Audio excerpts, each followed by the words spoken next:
తెలంగాణ కౌన్సిల్లో ప్రతిపక్ష నేత షబ్బీర్ అలీ సీఎం కేసీఆర్కు రాజీనామా సవాల్ విసిరారు. టీఆర్ఎస్కు ప్రజల్లో ఆదరణ ఉందనే సర్వేలన్నీ బోగస్ అని, అదంతా సీఎం కేసీఆర్ ఆడుతున్న మైండ్ గేమ్ అని ఆరోపించారు.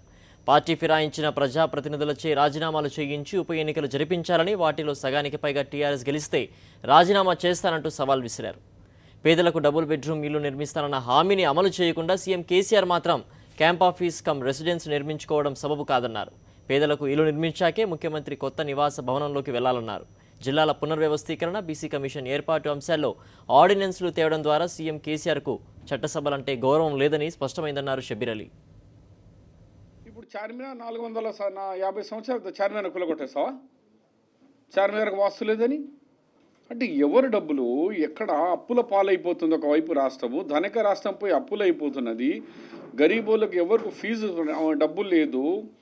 అలాంటి టైంలో ఇవి అన్నీ మంచిది కాదు. ఒకవేళ మీరు కట్టాలనుకుంటే ఫస్ట్ 2 బెడ్రూమ్ హౌసెస్ కట్టి మీరు సెక్రటరేట్ కట్టుకోండి, మాకేం అభ్యంతరం లేదు. ఈ పబ్లిక్లో ఈ సర్వే చేసి ఒక సైకాలజీ మైండ్ గేమ్ ఆడి ఇగో నాకు ఇన్ని వస్తాయి, నీకు దమ్ముంటే ఇప్పుడు 25 మంది డిఫెక్షన్ పార్టీ బదలాయించిన వాళ్ళు ఉన్నారు, వాళ్ళ రాజీనామాలు యాక్సెప్ట్ చేయండి, ఎలక్షన్కి పెట్టు, నీ దమ్ చూద్దాం ఎంత ఉన్నాయో.